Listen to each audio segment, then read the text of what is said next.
తాకట్లో ఉన్న మీ బంగారాన్ని విడిపించి ఆ రోజు ఆన్లైన్ ధరకే మేము కొంటాం. Sharma gold company. అందరికీ నమస్కారం. Welcome to iDream media. నేను మీ ప్రియదాసరి. పెళ్ళిళ్ళ వ్యవహారం రాగానే ముందుగా జాతకాలు చూస్తారు. జాతకాలు చూస్తున్నప్పుడు మనకి మెయిన్గా ఉండేది దోషాలు. ఈ దోషాల్లో కుజదోషం అనేది తరచుగా వింటుంటాము.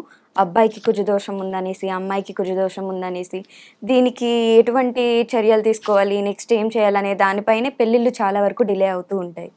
సో అసలు ఈ కుజదోషం అనేది ఎంతవరకు నమ్మాలి, వీటికి అసలు నెక్స్ట్ మనం ఎటువంటి చర్యలు తీసుకోవాలి అనే దానిపైన మనతో మాట్లాడడానికి గత 15 సంవత్సరాలుగా ఎలక్ట్రానిక్ మీడియాలో లైవ్ షోస్ చేస్తున్నటువంటి జ్యోతిష్య పండితులు, ప్రముఖ ఆధ్యాత్మికవేత్త డాక్టర్ భార్గవ శర్మ గురువు గారు మనతో ఉన్నారు.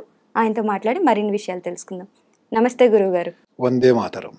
గురువుగారు, మనం వీడియోలోకి వెళ్ళే ముందు మొన్న వీడియోలో చాలా మంది కింద కామెంట్స్ చేశారు, మీ కాంటాక్ట్ నెంబర్ కావాలి, మిమ్మల్ని ఎలా సంప్రదించాలి అనేసి. దానికి మీరు ఏం చెప్తారు? నేను ఆ కామెంట్స్ చూడడం జరిగింది. అయితే నా కాంటాక్ట్ నంబరు చాలామంది అడిగారు, వాళ్ళ అవసరం వాళ్ళకి, లేదా నేను చెప్పిన దాంట్లో నా తేడా అనిపించి కోపడదామని అడిగారా, whatever and however, no problem. కానీ అదే ప్రోగ్రాంలో మనం చేసినటువంటి దాంట్లో జ్యోతిష్యానికి సంబంధించి శాస్త్రి గారు ప్రమోట్ చేసుకోకూడదు, ఆ యొక్క వ్యక్తి కర్మ పరిపక్వత చెందిన తర్వాత ఆయనకి పరిహారం అందాలి అని భగవంతుడు భావించిన తర్వాత సరి అయినటువంటి శాస్త్రి గారి దగ్గరికి ఆ భగవంతుడే దారి చూపిస్తాడు అనేటువంటి మాటని నేను మీకు చెప్పడం జరిగింది కదా. అలాంటప్పుడు నేను ఇప్పుడు మన ప్రోగ్రాంలో నా నంబర్ని స్క్రోల్ చేయటం ద్వారా, ఇవ్వటం ద్వారా నన్ను నేను ప్రమోట్ చేసుకొని నేను చెప్తున్నటువంటి మాటనే నేను వ్యతిరేకిస్తున్నట్టుగా అవుతుంది. కాబట్టి ఈ రోజే కాదమ్మా, నేను ఏ ప్రోగ్రాములు చేసినా కూడా ఎప్పుడూ నా నంబర్ని నేను ప్రమోట్ చేయలేదు. మరి మిమ్మల్ని సంప్రదించాలంటే సంప్రదించాలి అని అంటే ఆ తర్వాత భగవంతుడు వాళ్ళకి ఏదో ఒక దారి 100% చూపిస్తాడు. నన్ను కాకపోతే నాకన్నా గొప్పవాళ్ళని చూపించవచ్చు వాళ్ళ యొక్క కర్మ పరిపక్వత చెందిన తర్వాత. నా ఇంటి దగ్గర కూడా భార్గవ శర్మ అనేటువంటి బోర్డు ఉండదు, జ్యోతిష్యం చెప్పబడుననే బోర్డు ఉండదు, సామాన్యమైనటువంటి ఇల్లులాగానే ఉంటుంది. నా ఇంట్లోకి వచ్చిన వాళ్ళకి కూడా సోఫాలు కుర్చీలు అవేమీ ఉండవు. నేను మ్యాట్ మీద కూర్చుంటాను, వాళ్ళకి ఒక మ్యాట్ చాప లాంటిది వేస్తాను, నా ముందర చిన్న బల్ల ఉంటుంది, నా పక్కన పుస్తకాలు ఉంటాయి. మొత్తం టోటల్గా డౌన్ టు ఎర్త్ అనమాట. ఎటువంటి ఎక్స్ట్రాలు బోల్డంత ఏసీ కూడా ఉండదు మా ఇంట్లో. హాల్లో హ్యాపీగా వచ్చి కింద కూర్చొనే మాట్లాడాలి. కింద కూర్చోలేని వాళ్ళ కోసం అప్పటికప్పుడు ఒక కుర్చీ తెప్పిస్తారు, ఎవరికైనా కాలు నొప్పి పెద్దవాళ్ళు అయిన వాళ్ళు ఉంటే. అంతే తప్పితే లేనిపోని హంగులు, ఆర్భాటాలు, నన్ను నేను ప్రచారం చేసుకోవటాలు ఇలాంటివన్నీ ఉండవు. అండ్ ఇంకొక విషయం ఏంటంటే, నేను సామాన్యమైనటువంటి జనాల్లో తిరుగుతూ ఉంటే నా ఆహార్యము అంటే నేను ధరించినటువంటి దుస్తులు ఏవైతే ఉంటాయో అవి కూడా మన ఛానల్లో చూసినటువంటి భార్గవ ఈయన ఒక్కడేనా అని అనిపించేటట్టుగా ఉంటాయి. ఎందుకు అంటే అందరికీ కావాల్సింది నాలో ఉండేటువంటి సబ్జెక్ట్ నాలెడ్జ్, అంతేగాని నేను వేసుకునే బట్టలు కాదుగా. అండ్ రెండవది, నేనేదో సెలబ్రిటీని అయిపోతున్నాను, అయ్యాను, నాకేమో ఎక్కడికి వెడితే అక్కడ అడుగులకి మడుగులు వత్తాలి అలాంటి భావన ఎప్పుడూ లేదు. మా నాన్నగారు కానీ, నాకు విద్య నేర్పించినటువంటి గురువు గారు కానీ ఆ విధంగా నన్ను తీర్చిదిద్దలేదు.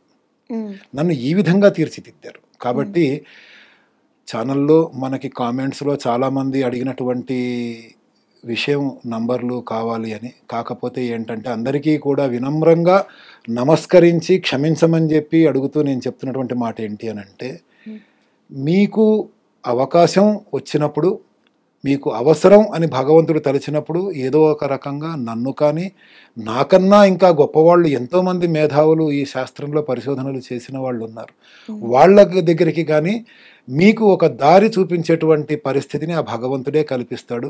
ఆ పరిపక్వత, కర్మ పరిపక్వత చెందేంత వరకు వేచి ఉండవలసిందిగా నేను అందరికీ కూడా మన యొక్క ఈ ఛానల్ ముఖంగా తెలియజేసుకుంటున్నాను.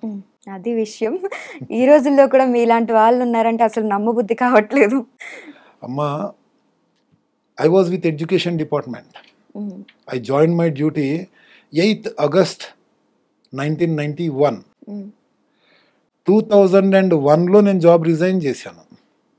రిజర్వేషన్లు లేనటువంటి దాంట్లో పుట్టినటువంటి నేను ఉద్యోగాన్ని వదిలేసుకొని మరి ఈ యొక్క శాస్త్రానికి సేవ చేస్తున్నాను అని అంటే వ్యాపార పరంగా మాత్రం కాదు. ఈ శాస్త్రాన్ని అడ్డుపెట్టుకొని అనేక రకాలైనటువంటి అపోహలు అపవాదులు జనాలలో స్ప్రెడ్ అవుతూ ఉన్నాయి. అది మన వాళ్ళు చేస్తున్నారా, వేరే మతస్థులు చేస్తున్నారా, అది బోల్డన్ని కారణాలు ఉన్నాయి.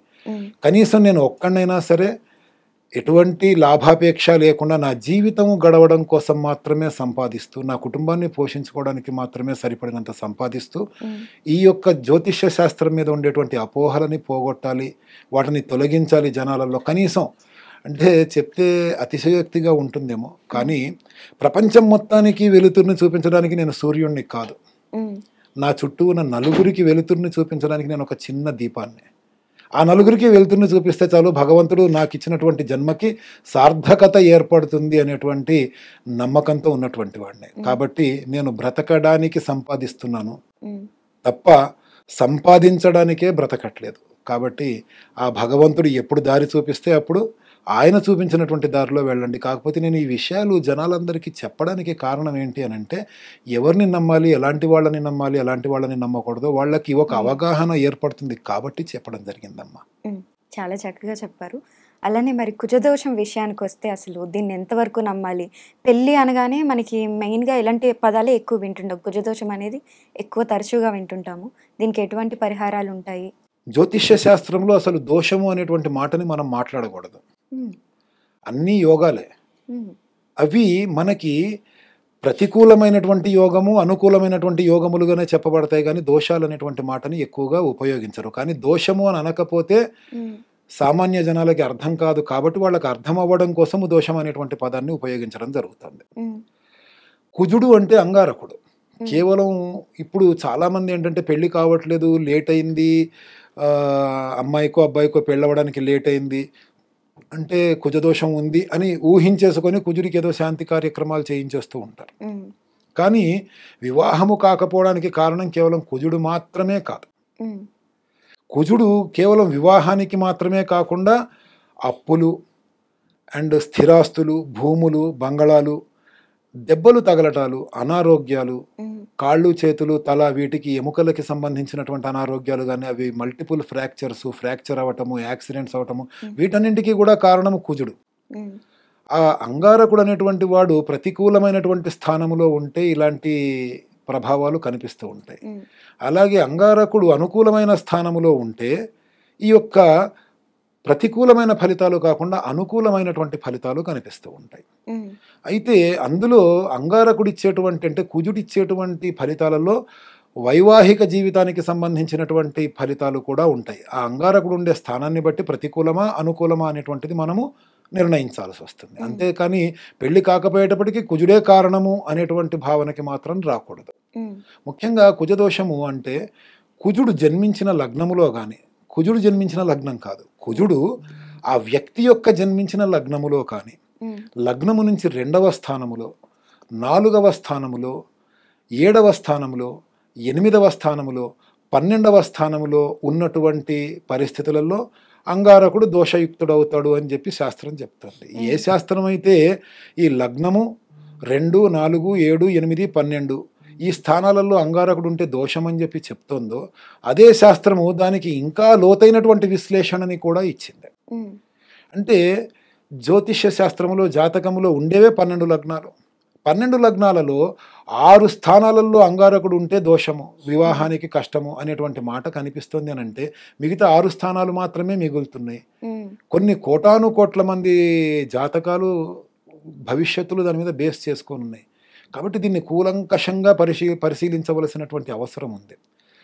అంగారకుడికి మిత్రులైనటువంటి బృహస్పతి యొక్క రాశిలో అంటే ధనస్సు రాశి, మీనరాశిలో, అంగారకుడికి స్వక్షేత్రములైనటువంటి మేషరాశి, వృశ్చిక రాశిలో, అంగారకుడికి మిత్రులైనటువంటి సింహరాశి, కర్కాటక రాశిలో జన్మించినటువంటి వాళ్ళకి కుజదోషము ఉండదు అనేటువంటి విషయాన్ని కూడా శాస్త్రం చెప్తుంది. కుజుడు ఏ స్థానంలో ఉన్నా సరే దోషం కాదు అని అంటుంది.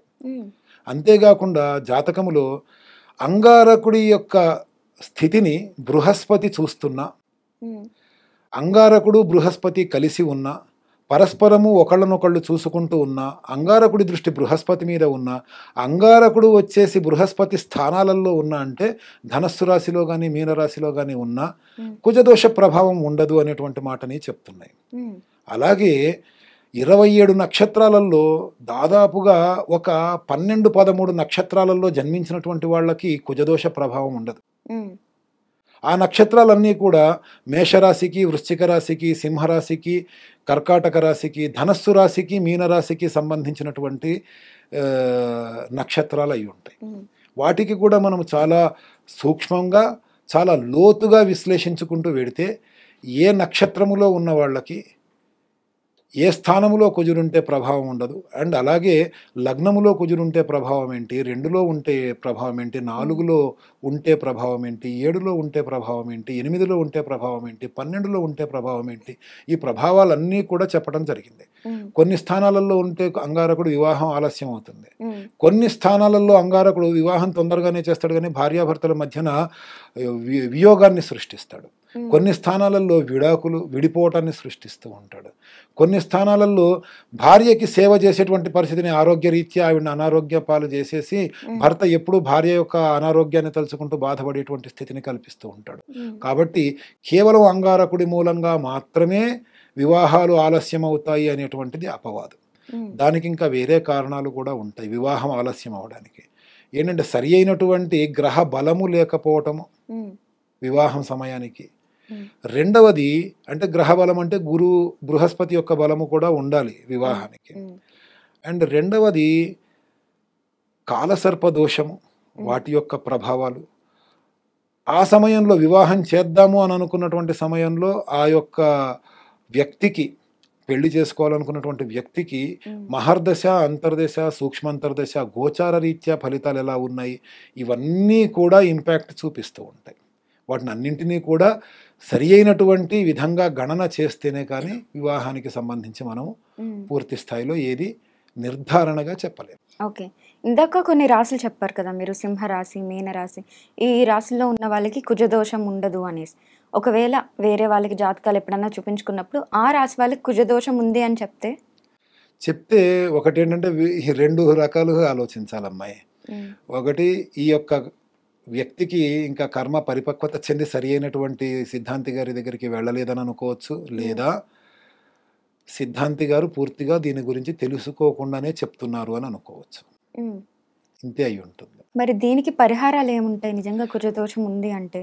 కుజునికి పరిహారాలు, వివాహానికైతే కొన్ని రకాల పరిహారాలు, అప్పుల బాధకైతే కొన్ని రకాల పరిహారాలు, అనారోగ్యము, ఎముకలకి దెబ్బ తగులుతూ ఉండడము, వీటి మూలంగా కొన్ని రకాల పరిహారాలు ఉంటాయి. ముఖ్యంగా అంగారకునికి, కుజునికి రుణ విమోచన అంగారక స్తోత్రము అనేది ఉంటుంది. అది గనక మనం వినడము, మంగళవారాల పూట దాన్ని మనం చదవటము, అది చదివి నవగ్రహాలకి వెళ్ళి అక్కడ అంగారకుడికి ప్రదక్షిణ చేసుకోవటము, అంగారకుడు అంటే కేవలం అంగారకుడికి కాదు 9 గ్రహాలకి కూడా ప్రదక్షిణ చేసుకోవటము, కందులు, ఎరుపు రంగు వస్త్రము ఇలాంటివి దానం ఇవ్వటము అనేటువంటిది అప్పుల బాధ నుంచి బయటపడేస్తుంది. చదవటం రాని వాళ్ళు ఉంటారు, వాళ్ళు ఇప్పుడు ఉన్నటువంటి మనకి ఎన్నో అద్భుతాలు ఉన్నాయి, సోషల్ మీడియాలు ఉన్నాయి, ఎలక్ట్రానిక్ మీడియాలు ఉన్నాయి. రుణ విమోచన అంగారక స్తోత్రము అని టైప్ చేస్తే మనకి ఏ గూగుల్లోనో దేంట్లోనో పీడిఎఫ్ లేకపోతే అది చదివినటువంటి వాళ్ళ యొక్క వీడియోస్, ఆడియోతో పాటు ఉన్నవి అవి మనకి దొరుకుతాయి యూట్యూబ్లో కానీ వాటిలో. అవి మనం వింటూ ఉండడము, మనల్ని దీని నుంచి పడేయమని చెప్పి, అప్పుల నుంచి పడేయమని చెప్పి ప్రార్థిస్తూ ఉండడము. అలాగే దెబ్బలు తగిలినప్పుడు, అనారోగ్యము, ఆపరేషన్లు, ఎముకలు విరగడం, వీటికి కూడా అంగారకునికి సంపూర్ణమైనటువంటి శాంతి చేస్తే ఆ యొక్క ఫలితాలు, నెగిటివ్ ఫలితాలు పోయి మంచి ఫలితాలు వస్తాయి. ఇంకా వివాహము, వైవాహిక సమస్యలకి సంబంధించినటువంటిదైతే ఆ ఇద్దరి జాతకాలలోనూ కూడా అంగారకుని యొక్క స్థితిగతులు, ఆ అంగారకుడు భార్యాభర్తలు ఇద్దరి జాతకములోనూ ఎలాంటి స్థితిలో ఉన్నాడు, ఎలాంటి ఫలితాలను ఇస్తున్నాడు అనేది కూలంకషంగా గణనము వేసి, అంటే క్యాలిక్యులేట్ చేసి దానికి తగినటువంటి శాంతి, అంటే అంగారకునికి మూలమంత్రం, అధిదేవత, ప్రత్యధిదేవతలతో పాటు జపాలు చేయించి దానికి సంబంధించినటువంటి తీర్థం ఇస్తే, తీర్థప్రసాదాలు ఇస్తే సరిపోతుంది. ఈ కలియుగములో చేయడము కన్నా ఏదన్నా పుణ్యకార్యము, భగవంతుని పూజ చేస్తాను అని మనస్ఫూర్తిగా అనుకోగానే సగం ఫలితం వచ్చేస్తుంది. పూర్తిగా చెయ్యక్కర్లా. మనస్ఫూర్తిగా పూర్తి నమ్మకంతో ఇది చేస్తే ఇది కలుగుతుంది, నాకు ఇది జరిగితే నేను ఈ పూజ చేసుకుంటానో, ఈ పూజ చేసుకుంటే నాకు ఇది కలుగుతుందనే ఆశతోనో మనం సంకల్పించాము అని అంటే చాలు, ఆ భగవంతుని అనుగ్రహంతోనే పని అయిపోతుంది. కానీ ఏ యుగములోనో లేని విధముగా ఈ కలియుగములోనే మానవులు తమ కోరికలు తీరిస్తే జుట్టిస్తానని, నిలువు దోపిడీ ఇస్తానని, పూజ చేసుకుంటానని, వ్రతాలు చేసుకుంటానని, నోములు చేసుకుంటానని భగవంతుడికి మనస్ఫూర్తిగా మొక్కుకునేటువంటి విధానము మనకి కలియుగములోనే కలిగింది. కాబట్టి మనస్ఫూర్తిగా అనుకోండి, అవుతుంది, అయ్యింది కదా అని వదిలిపెట్టకండి, వెంటనే చేసుకోండి. ఆ శాంతి వీలైన వెంటనే చేసుకుంటే పూర్తి ఫలితాలని పొందుతారు. ఓకే, చివరిగా ఒక ప్రశ్న గురుగారు, ఇప్పుడు దోషం ఉంది అంటే పరిహారాలు ఉన్నాయి, చేసుకుంటాం. అసలు దోషం ఉంది అని తెలుసుకోవడం ఎలా తెలుస్తుంది? అది శాస్త్రం నేర్చుకుంటే వస్తుంది. సిమ్టమ్స్ లాంటివి ఏమైనా తెలుస్తాయి అంటారా? ఎందుకు తెలియవమ్మా. ఇప్పుడు మనం కాలసర్ప దోషం గురించి ఆలోచిద్దాం. అది కూడా కాలసర్ప యోగమే అంటారు. కాలసర్ప యోగము అనగానే అది ఒక దోషము, దానికి ఎవరు 4-5 ఫలితాలు వస్తాయి అని చెప్పి అందరూ భావిస్తూ ఉంటారు. అది తప్పు. చాలా రకాల కాలసర్ప దోషాలు ఉన్నాయి. లగ్నములో రాహు ఉంటే, సప్తమ స్థానములో కేతు ఉంటే దాన్నే సర్పదోషం అంటారు. ద్వితీయములో రాహువు, అష్టమములో కేతు ఉంటే దాన్నేమంటారు. ఇట్లా మొత్తము ఈ 12 స్థానాలలోనూ కూడా ఏ లగ్నములో జన్మించాడనే దాన్ని కూడా బేస్ చేసుకొని సర్పదోషం యొక్క లక్షణాలు, వాటి యొక్క పేర్లు మారుతాయి. దాదాపుగా 100కి పైగా, 100-200కి పైగా సర్పదోషాలు ఉన్నాయన్నమాట. సర్పదోషం ఉన్నటువంటి వాళ్ళకి ముఖ్యంగా కలిగేది ఏంటంటే ఫ్రీక్వెంట్గా మిస్క్యారేజెస్. భార్యాభర్తల్లో ఎవరికి ఉన్నా సరే రెగ్యులర్గా మిస్క్యారేజెస్ కానీ, లేదనంటే శారీరకంగా కానీ మానసికంగా కానీ ఈ అవలక్షణాలతో ఉన్నటువంటి సంతానము కలగడము, సంతాన రీత్యా ఇబ్బందులు అనేవి ఎక్కువగా ఉంటాయన్నమాట సర్పదోషం ఉన్న వాళ్ళకి. దానికి తోడుగా అభివృద్ధికి అనేక రకాలైన ఆటంకాలు వస్తుంటాయి. పక్కవాడు డెవలప్ అయిపోతూ ఉంటాడు, మనము నమ్మిన వాడు మనల్ని మోసం చేసి మనల్ని వెనక్కి లాగేస్తూ ఉంటాడు. అయిన దానికి కాని దానికి వడ్ల గింజలో ఏముంటుంది, బియ్యపు గింజ ఉంటుంది. అలా వడ్ల గింజలో బియ్యపు గింజ ఉందని చెప్పి కొట్టుకు తెచ్చే భార్యాభర్తలు ఉంటారు, వాళ్ళకి సర్పదోష ప్రభావం ఉంటుంది. ఇలా కొన్ని లక్షణాలు ఉంటాయి. ఆ లక్షణాల మూలంగా మనకి ఈ ప్రభావం ఉంది అని మనం గుర్తించవచ్చు. కానీ ఏ ప్రభావానికి ఏ విధమైన లక్షణాలు కనిపిస్తాయి అనేది మనము మన ఛానల్లో ప్రస్తావించి దాని గురించి డిస్క్రైబ్ చేయాలి అని అనుకుంటే ఒక చెంచా తీసుకొని సముద్రంలో నీళ్ళని తోడుతున్నట్టుగానే ఉంటుందమ్మా. అంత పెద్ద విషయం, అంత చాలా లోతైనటువంటి విషయం. కాబట్టి ప్రధానంగా మంచి సిద్ధాంతి గారిని కలవాలి. సిద్ధాంతి గారు అనగానే చాలామంది ప్రతి బ్రాహ్మడు అన్నీ తెలుసుకునే ఉంటాడు అని చెప్పేసి అనుకుంటూ ఉంటారు. ఇంటి పక్కన ఉన్న చిన్న చిన్న దేవాలయాల్లో బ్రాహ్మణుల దగ్గరికి కూడా వచ్చిన వాళ్ళని బాధ పెట్టి పంపించకుండా వాళ్ళకి ఏదో ఒక ధైర్యం చెప్పి పంపిద్దాము, భగవంతుని యొక్క సన్నిధికి వచ్చారు కదా అనేటువంటి ఉద్దేశంతో ఆ బ్రాహ్మణులు కూడా ఏదో వాళ్ళకి స్వాంతన కలిగించేటువంటి మాటలని చెప్పి పంపిస్తూ ఉంటారు. వాళ్ళు ఊరికే వెళ్లకుండా 10, 25, 50, 100 వాళ్ళ చేతిలో దక్షిణ పెడుతూ ఉంటారు. కానీ అందరికీ అన్నీ వచ్చేసి ఉండాలి అనేటువంటి భావనకి మనం రావటం ఉంది చూసావా క్లయింట్స్, అది తప్పు.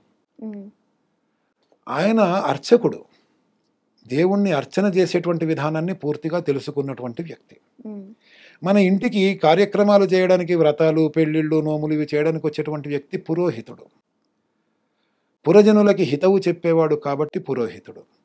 ఈ నక్షత్రాలని గణన వేయటము, జాతకాలు రాయటము, జ్యోతిష్య శాస్త్రంలో పూర్తి పరిజ్ఞానాన్ని పొందినటువంటి వాళ్ళని సిద్ధాంతి గారు అంటారు. ఇందులో తేడా తెలుసుకోవాలి. అయితే అర్చకుడికి నక్షత్రాలు, తిథులు, వారాలు అవసరమే, పురోహితుడికి నక్షత్రాలు, తిథులు, వారాలు, వర్జాలు అవసరమే. ఎందుకంటే ఏ టైంలో ఏం చేసుకోవాలి ఏం చేసుకోకూడదు ఆయన చెప్తారు కాబట్టి. పెళ్ళిళ్ళకి దానికి దుర్ముహూర్తం, వర్జం సిద్ధాంతి గారికి అవసరమే. కాబట్టి కేవలము లగ్నాలు, రాసులు, నక్షత్రాలు, తిథులు, వారాలు తెలిసిన వెంటనే వాళ్ళకు అన్నీ తెలుసు అని చెప్పేసేటువంటి అపోహ మనం పడి బ్రాహ్మణుల వద్దకి వెళ్ళి పూర్తిగా జ్యోతిష శాస్త్రం గురించి అవగాహన తెలుసుకునే అవకాశం లేనటువంటి బ్రాహ్మణుల వద్దకి వెళ్ళి వాళ్ళని అడిగి వాళ్ళు కాదనలేక వాళ్ళకి తోచింది ఏదో ఒకటి మంచి జరగాలనే భావనతో భగవంతుని ప్రార్థించి చెప్పటము, వాళ్ళతోనే పొరపాటు చేయించినటువంటి పాపం మనకే ఉంటుంది. కాబట్టి డాక్టర్ అని నేను పెట్టుకున్నాను, ఇంజక్షన్ ఇవ్వగలనా? ఇవ్వలేను. డాక్టర్ అని నేను పెట్టుకోలేను, నాకు డాక్టరేట్ వచ్చింది. ఆ డాక్టరేట్ ఎందులో వచ్చింది? గౌరవ డాక్టరేట్. Honorary doctorate. నాకు ఇంజెక్షన్ ఇవ్వడం కూడా రాదు. డాక్టర్ అనే పేరు ఉండగానే వెళ్ళి నువ్వు డాక్టర్ అయ్యావు, నాకు ఇంజెక్షన్లు ఇవ్వు, నాకు ఆపరేషన్లు చెయ్యి అని చెప్పేసి ప్రతిదానికి ప్రతి దగ్గరికి వెళ్ళడం. కంటికి అవసరమైతే కంటి డాక్టర్ దగ్గరికి వెళ్తాం, హార్ట్కి అవసరమైతే హార్ట్ డాక్టర్ దగ్గరికి వెళ్తాం. అట్లాగే బ్రాహ్మణుల్లో కూడా అర్చన చేయించుకోవాలంటే అర్చకుడి దగ్గరికి వెళ్ళండి, ఇంట్లో స్మార్థము కార్యక్రమాలు చేయించుకోవాలని అనుకుంటే పురోహితుడిని సంప్రదించండి, జ్యోతిష్య శాస్త్రవేత్తని మాత్రమే జాతకాలకి సంబంధించి ప్రొసీడ్ అవ్వండి. అందరికీ నన్ను అడిగితే నన్ను ఏదైనా పూజ చేయమంటే నాకు రాదు పోమంటాను. అదే పురోహితుడి దగ్గరికి వెళ్ళి అడిగితే ఆయన చేయిస్తాడు. కాబట్టి ఆయన దాంట్లో స్పెషలిస్ట్, నేను దీంట్లో స్పెషలిస్ట్. అలా స్పెషలైజేషన్స్ కలిగి ఉన్నటువంటి వ్యక్తుల దగ్గరికి వెళ్ళి అడగటం మూలంగా పూర్తి స్థాయిలో మనకి మంచి ఫలితాలు వచ్చే అవకాశాలు ఉంటాయి. అయితే గురుగారు, ఇందాక మనం సర్పదోషం గురించి మాట్లాడుకున్నాం. చాలా మందికి తెలియని విషయం ఏంటంటే సర్పదోషం నాగదోషం ఒకటేనా, రెండింటికి తేడాలు ఉన్నాయా? ఉన్నాయమ్మా. సర్పదోషము వేరు, నాగదోషము వేరు. కాలసర్పదోషము అనేటువంటిది నేను చెప్పాను కదా ఇందాకటి దాంట్లో, ఇది వరకు మనం ప్రస్తావించుకున్నటువంటి దాంట్లో, అది వంశపారంపర్యంగా వస్తూ ఉంటుంది. ఒక జన్మ నుంచి ఇంకో జన్మకి, ఆ తర్వాత ఇంకో జన్మకి కూడా వస్తూ ఉంటుంది అనేటువంటిది శాస్త్ర ప్రమాణం. దానికి పరిహారాలు ఏమీ ఉండవు. ఒకటో రెండో పరిహారాలు మాత్రమే శాస్త్రంలో చెప్పటం జరిగింది, పరిష్కారాలు. అవేంటో నేను మీకు చెప్తాను. కానీ మీరు అడిగిన ప్రధానమైన ప్రశ్న ఏంటి, నాగదోషము సర్పదోషము ఒకటేనా? సర్పము అనగానే నాగుపామేనా? అంటే జనరల్గా సర్పం, నాగపాము, పాము అన్నీ ఒకటేలాగా బయట జనాలు చూస్తుంటారు.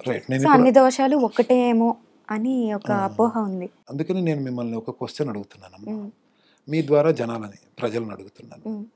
సర్పము అంటే కేవలము త్రాచుపాము అంటే నాగుపామేనా? నీటి కట్టని కూడా సర్పము అనే అంటారు కదా, నీటిపామని కూడా. అలాగే కొండ చిలువని కూడా అజగరము సర్పము అనే అంటారు కదా, అనకొండని కూడా సర్పము అనే అంటారు కదా. సర్పము అనగానే నాగుపామేనా? నాగుపాము అంటే మొత్తం అన్ని సర్పాలునా అనేది నా ప్రశ్న. నాకంత డెప్త్గా తెలీదు, బట్ సర్పము అంటే పాము అని నేను నమ్ముతాను. పాముల్లో కొన్ని వందల రకాలు ఉన్నాయి. అందులో మనము పూజించేది ఏ పాముని పడితే ఆ పాముని పూజించం. నాగుపాముని అంటే త్రాచుపాముని మాత్రమే పూజిస్తాం మనం. దానికే, ఆ నాగసర్పానికి మాత్రమే విపరీతమైనటువంటి పవరు. ఈ నాగసర్పము మన పురాణాలలో ఒక దేవుణ్ణి మనము సూచిస్తూ పూజ చేస్తాం. ఆ దేవుడు ఎవరు? సుబ్రహ్మణ్యేశ్వర స్వామి. ఆయనకి పూజ చేయటం మూలంగా సంతానానికి సంబంధించినటువంటి కీడేదన్నా ఉంటే పోతుంది. నాగదోషము అనేటువంటిది వేరు, సర్పదోషము అనేటువంటిది వేరు. ఈ సర్పదోషము, కాలసర్పదోషము అనేటువంటిది రాహుకేతువుల మూలంగా వచ్చినటువంటిది. రాహుకేతువులు మన పురాణాలలో ఎక్కడ కూడా వాళ్ళు దేవుళ్ళుగా చెప్పబడలేదు. నవగ్రహాలలోనూ కూడా ఛాయాగ్రహాలుగానే చెప్పబడ్డారు, కానీ ప్రధానమైనటువంటి గ్రహాలుగా చెప్పబడలేదు. 7 రోజులు 7 గ్రహాలకి అందించడం జరిగింది, కానీ రాహుకేతువులకి సెపరేట్గా వేరే రోజులను అందించడం లేదు. అంటే విష్ణుమూర్తి మోహిని అవతారములో అమృతాన్ని దేవతలకి మాత్రమే పంచి, రాక్షసులకి అమృతం పంచితే ప్రపంచానికి కీడు అనేటువంటి ఉద్దేశంతో దేవతలకి పంచుతూ ఉంటే, ఆ యొక్క మోహిని అవతారంలో ఉన్న విష్ణుమూర్తి యొక్క మనస్సుని కనిపెట్టినటువంటి ఒక రాక్షసుడు దేవతల వేషం ధరించి వచ్చి ఆ లైన్లో ఉంటాడు. అతనికి అమృతం ఇవ్వగానే విష్ణుమూర్తి గుర్తించి, వీడు దేవుడు దేవతల్లో ఉన్నటువంటి వాడు కాదు, వీడిని మనం సంహరించాలి అని చెప్పి చక్రాయుధాన్ని ప్రయోగిస్తాడు. తల నుంచి ఖండించేస్తుంది. కానీ అప్పటికే ఆ యొక్క శక్తి అమృతాన్ని స్వీకరించి ఉండడం మూలంగా మరణము లేకుండా 2 గ్రహాలుగా ఏర్పడింది. అందుకనే మనము దేవాలయాల్లోకి వెళ్ళి నవగ్రహాలను చూస్తూ ఉంటే, మనము తూర్పుకి తిరిగి నుంచుంటే మనకి ఎడమ చేతి వైపు, మన వైపు మూలకి నవగ్రహాలలో ఉండేటువంటిది రాహు, మనకి కుడివైపు మూల. మనకి ఎడమవైపు మూలన ఉండేటువంటి, నైరుతి మూలన ఉండేటువంటిది కేతువు. రాహువుకి మనిషి తల సర్పపు మొండెము కనిపిస్తుంది మనకి ఆ నవగ్రహాల్లో, మనం వెళ్ళ బొమ్మల్ని జాగ్రత్తగా చూస్తే. కేతువుకి సర్పము తల, మనిషి మొండెము కనిపిస్తుంది. ఇదైతే నేను ఎప్పుడు గమనించలేదు, గమనించాలి. అంటే 2 ఒకటే. ఒక కొండ చిలువ ఒక బలమైనటువంటి ఏనుగుని చుట్టుకుందనుకో, ఆ ఏనుగు ఏ విధంగా కాపాడబడుతుంది, ఏ విధంగా జీవించగలుగుతుంది? ఆ కొండ చిలువ ఏనుగుని కూడా ఎముకల్ని పిప్పి పిప్పి చేసేంతటి శక్తి ఉంటుంది. అలాగే ఈ రాహుకేతువులు అనేటువంటివి చూడ్డానికి 2 గ్రహాలైనా ఈ 2 కూడా ఒకటే శక్తి. ఏ జాతకం చూసినా, జాతకంలోని ఏ చక్రము చూసినా ఆరూఢం కావచ్చు, అంశచక్రం కావచ్చు, రాశి చక్రం కావచ్చు, ఏది చూసినా సరే రాహుకేతువులు పరస్పరము 7th ప్లేస్లో ఉంటారు ఈచ్ టుగెదర్. అందుకని అష్టగ్రహ కూటమి ఏర్పడుతుందేమో కానీ నవగ్రహ కూటమి ఏర్పడదు. నవగ్రహాలు ఒక దగ్గర ఎప్పుడు ఉండవు, 8 వరకు ఉంటాయి అంతే. 6 గ్రహాలు, 7 గ్రహాలు, 8 గ్రహాలు వరకే. 9వ గ్రహం రాహువు కానీ కేతువు కానీ ఇక్కడి నుంచి 7th ప్లేస్లో ప్లేస్ అయి ఉంటుంది. ఖచ్చితంగా ఒక కంపాస్ ఉంటుంది చూసావా, నార్త్ అండ్ సౌత్ చూపించేటువంటిది దిక్సూచి. ఆ ముళ్ళు ఎలాగైతే తిరుగుతుందో ఇటు నార్త్ అయితే ఇటు సౌత్ చూపించినట్టు, అలాగే అదే యాంగిల్లో రాహుకేతువులు కనిపిస్తూ ఉంటారు. ఈ రాహుకేతువుల మధ్యలో ఇటు 5 అటు 5 గడులు ఉంటాయి జాతక చక్రంలో. ఒకవైపు మిగతా గ్రహాలన్నీ కూడా స్ప్లిట్ అయిపోయి ఉండడం, ఒకటే వైపు రాహుకేతువుల మధ్యన మిగతా అన్ని గ్రహాలు కూడా ఉండడం అనేటువంటిది సర్పదోషం. నాగదోషానికి వచ్చేటప్పటికి నాగుపాముని చంపితేనో, మన పూర్వీకులు యొక్క తాచుపాముని చంపడము, ఇంకా ఏదన్నా సుబ్రహ్మణ్యేశ్వర స్వామికి వాటికి మొక్కుకొని మొక్కులు చెల్లించకపోవటము, వాటి మూలంగా వచ్చేటువంటిది నాగదోషం. నాగదోషానికి మంగళవారాల పూట సుబ్రహ్మణ్యేశ్వర స్వామికి పూజలు చేసుకోవటం మూలంగా తొలగుతుంది. సర్పదోషానికి ఆ రాహుకేతువులకి సాక్షాత్తు పరమశివుడి కొడుకైనటువంటి సుబ్రహ్మణ్యేశ్వర స్వామికి సంబంధం ఏముంది? ఇది కొండ చిలువ, అది నాగుపాము, రెండింటికి తేడా లేదు. కానీ ఇప్పుడే తెలిసింది. కాబట్టి ఈ సర్పదోషానికి, కాలసర్పదోషానికి రాహుకేతువుల యొక్క ప్రభావము ఏమాత్రము లేనటువంటి క్షేత్రము అంటే దేవాలయంలో పూజ చేసుకోవటం మూలంగా ఇది శాంతిస్తుంది. పరిష్కారం, చాలా మందికి రాహుకేతువుల యొక్క కాలసర్పదోషానికి పరిష్కారాలు తెలియక తిప్పలు పడుతూనే ఉంటారు. ఆ పరిష్కారాన్ని నేను మన ఛానల్ ద్వారా ప్రజలకు అందజేస్తున్నాను. అదేంటి అని అంటే, రాహుకేతువుల యొక్క ప్రభావము లేనటువంటి దేవాలయాలు అంటే ఏమున్నాయి? ప్రపంచంలో ఒకే ఒక్క దేవాలయం ఉంది. రాహు మూలంగా, కేతు మూలంగా సూర్యుడికి కానీ చంద్రుడికి కానీ గ్రహణము ఏర్పడినటువంటి సమయములో కూడా ఆ గుడి ముయ్యరు, అన్ని గుళ్ళు మూసేస్తారు, విశేషమైనటువంటి పూజలు చేస్తూ ఉంటారు. ఆ దేవాలయమే చిత్తూరు జిల్లాలో ఉన్నటువంటి శ్రీకాళహస్తి. ఆ కాళహస్తికి వెళ్ళి రాహుకేతు పూజ చేసుకొని రావటం మూలంగా, వస్తూ ఉండటం మూలంగా, అంటే ఒకసారి చేసుకోవటం కాదు, వీలైనప్పుడల్లా వెళ్ళి చేసుకుంటూ ఉండడం మూలంగా ఈ సర్పదోషము, కాలసర్పదోష ప్రభావం అనేది తగ్గుతుంది. అలాగే మన తెలుగు రాష్ట్రాల్లోనే ఒకప్పుడు ఉమ్మడి ఆంధ్రప్రదేశ్, ఇప్పుడు ఆంధ్రప్రదేశ్ ఏదైతే ఉందో అందులో తూర్పు వైపు శ్రీకాకుళం జిల్లా, శ్రీకాకుళం టౌన్ నుంచి ఒక 13-14 కిలోమీటర్ల దూరంలో మధ్యలో అరసవెల్లి సూర్యనారాయణ స్వామి దేవాలయం కూడా తగులుతుంది. శ్రీ కూర్మము అనేటువంటి దేవాలయం ఉంది, సెర్చ్ చేస్తే గూగుల్లో దొరికిపోతుంది మనకి. శ్రీకాకుళం టౌన్లో దిగాలి, బస్ అయితే, రైలు అయితే శ్రీకాకుళం గేట్ అని అంటారు, అక్కడ దిగాలి. ఆ శ్రీకూర్మం అనేటువంటి దేవాలయము రాములవారి యుగము నుంచి ఉన్నటువంటి దేవాలయం. కూర్మనాథేశ్వర స్వామి అంటే సాక్షాత్తు విష్ణుమూర్తి ఏదైతే తాబేలు అంశ అవతారంగా జన్మించాడో ఆ అవతారముతో కూడినటువంటి దేవాలయం. అది చాలా విశేషమైన దేవాలయం. ఎంత విశేషమైందంటే ఈ సర్పదోష ప్రభావాన్ని మనము రాముని యొక్క కొడుకైనటువంటి లవకుశులకి కూడా ఉన్నది అనేటువంటి విషయాన్ని ఆదిశంకరాచార్యుల వారు చెప్పడం జరిగింది. అందుకనే వాళ్ళు గర్భములో పడగానే తల్లి అడవులకు వెళ్ళిపోయింది. వాళ్ళు పుట్టడమే పుట్టారు, కానీ వాళ్ళు రాజకుమారులు అనే విషయం తెలియకుండానే పెరిగారు. తండ్రి ముఖము చూడకుండానే పెరిగారు, అడవులలోనే పెరిగారు రాజకుమారులు అయ్యి ఉండి కూడా. ఎప్పుడైతే తండ్రి ఎదుటపడ్డాడో అప్పుడు తండ్రితో యుద్ధం చేశారు, తండ్రితోని పినతండ్రులతోని యుద్ధం చేశారు. ఆ తర్వాత తల్లి తండ్రి కలిసేటువంటి సమయంలో వీళ్ళు తల్లిదండ్రుల దగ్గర అటు తల్లి ప్రేమని తండ్రి ప్రేమని రెండింటినీ పొందుదాము అని అనుకునేటువంటి సమయంలో తల్లి దూరం అయిపోయింది వెంటనే వీళ్ళు రాజ్యానికి వచ్చేటప్పటికి. ఇదంతా కూడా సర్పదోష ప్రభావమే అనేటువంటిది మనం ఆలోచించాలి. వాళ్ళు కూడా, లవకుశులు కూడా ఈ యొక్క శ్రీకూర్మానికి వచ్చి ఆ శ్రీకూర్మంలో ఉన్నటువంటి కూర్మనాథ స్వామికి అభిషేకము చేసుకొని ఈ యొక్క సర్పదోష ప్రభావం నుంచి విముక్తులయ్యారు అని ఆదిశంకరాచార్యుల వారు ఈ యొక్క దేవాలయాన్ని పునరుద్ధరించినప్పుడు రాసినటువంటి శిలాఫలకాలు ఇంకా అక్కడ మనకి కనిపిస్తూ ఉంటాయి. అక్కడ అభిషేకానికి ప్రశస్తి ఏంటి అని అంటే, వైష్ణవ దేవాలయాలలో నిత్యాభిషేకము ఉండదు. కూర్మనాథుడు వైష్ణవుడు అయినా కూడా ఆ దేవాలయంలో నిత్యాభిషేకము జరుగుతూ ఉంటుంది. కాబట్టి అక్కడికి వెళ్ళి ఆ యొక్క కూర్మనాథ స్వామికి అభిషేకం చేసుకొని కాళహస్తికి వెళ్ళి రాహుకేతువులకి సర్ప పూజ అంటారు, అది చేసుకొని వస్తూ ఉంటే ఈ యొక్క ప్రభావము తగ్గి ఆనందాన్ని ప్రశాంతతని పొందుతారు. కానీ ఇక్కడ కూడా జనాలని తప్పుదోవ పట్టిస్తూ ఉంటారు. ఏంటంటే కాళహస్తికి వెళితే ఇంకే గుడికి వెళ్లకుండా ఇంటికే రావాలి, అది తప్పు. గుడికి వెళ్ళిన తర్వాత ఇంకా ఏ గుడికి వెళ్ళినా తప్పేం లేదు, ఎవరింటికి వెళ్ళకూడదు ఏ క్షేత్ర సందర్శనం చేసినా కూడా అనేటువంటిది పద్ధతి. కానీ ఒక గుడి నుంచి ఇంకో గుడికి వెళ్ళకూడదు అనేటువంటిది లేదు. ఇక్కడ కూడా బయట రాహుకేతు పూజ చేసుకుంటాం హాల్లో, లోపలికి వెళ్తాం, వెళ్ళగానే గణపతి ఉంటాడు, మళ్ళీ బాలాజీ ఉంటాడు, శనీశ్వరుడు ఉంటాడు, ఎన్నో శివలింగాలు ఉంటాయి, స్ఫటికలింగం ఉంటుంది, శ్రీజ్ఞాన ప్రసూనాంబ అమ్మవారు ఉంటుంది, కాళహస్తీశ్వర స్వామి ఉంటాడు. వాళ్ళందరినీ దర్శనం చేసుకుంటున్నాం కదా. సర్పపూజ చేసుకున్నాక ఇంకే దేవుడిని చూడకూడదు, ఏ దేవుడి దగ్గరికి వెళ్ళకూడదు అంటే కాళహస్తిలో ఉన్న ఆ ప్రధానమైన దేవాలయంలో కూడా వెళ్ళకూడదు. కాబట్టి అది తప్పు. వేరే గుళ్ళకి కాణిపాకం పెడతారా, ఇంకో గుడికి పెడతారా, ఇంకో గుడికి పెడతారా, వెళ్ళేటప్పుడు కానీ వచ్చేటప్పుడు కానీ ఏ గుడికైనా వెళ్ళవచ్చు, మొదటిది. రెండోది అక్కడ పూజ చేసుకున్నాక మళ్ళీ స్నానం చేయమంటారు, అది తప్పు. ఎవరు చెప్తారు? పంతుళ్ళు చెప్పరు, అయ్యగారులు చెప్పరు, పూజలు చేయించిన వాళ్ళు చెప్పరు. అక్కడ మనము వదిలేటువంటి బట్టలని అమ్ముకొని క్యాష్ చేసుకునేటువంటి వాళ్ళు మనల్ని ఆ విధమైన భయాన్ని సృష్టిస్తారు. మనం ఆ పూజ చేసుకున్నప్పుడు ఏ బట్టలు అయితే ధరించి ఉంటామో ఆ బట్టలను అక్కడ వదిలేసి వెళ్ళిపోవాలని చెప్పి బెదిరిస్తారు. తప్పమ్మ, అలాంటిది ఏమీ లేదు. ఏ దేవుడు అంటరాని వాడు కాదు, ఏ పూజ అంటరాని పూజ కాదు. కాబట్టి అక్కడికి వెళ్ళి ఆ పూజలు చేసుకొని మళ్ళీ ఇంటికి వచ్చి నెక్స్ట్ టైం మళ్ళీ ఆ బట్టలు తీసుకొని వెళ్ళి ఉతికి పక్కన పెడతాం కదా, మళ్ళీ తీసుకుని వెళ్ళి మళ్ళీ ధరించి మళ్ళీ పూజలు చేసుకోవచ్చు.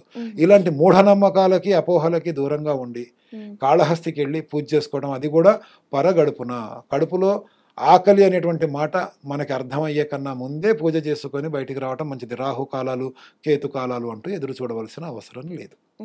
ఈ పరిష్కారాన్ని జనాలందరూ కూడా, ప్రజలందరూ కూడా పాటిస్తూ సర్పదోష ప్రభావం నుంచి వాళ్ళందరూ కూడా కొద్దో గొప్ప రిలీఫ్ని పొందగలుగుతారని భావిస్తున్నాను మన ఛానల్ ద్వారా. ధన్యవాదాలు గురువుగారు. నమస్కారం అమ్మ, వందే మాతరం.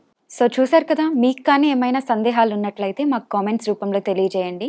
నెక్స్ట్ వచ్చే వీడియోస్లో ఆ సందేహాలను గురువు గారిని అడిగి డెఫినెట్గా ఆ సందేహాలకి మనం సమాధానాలు తెలుసుకునే ప్రయత్నం అయితే చేద్దాం. మరొక వీడియోతో మళ్ళీ మిమ్మల్ని కలుసుకుంటాం. అంతవరకు ధన్యవాదాలు.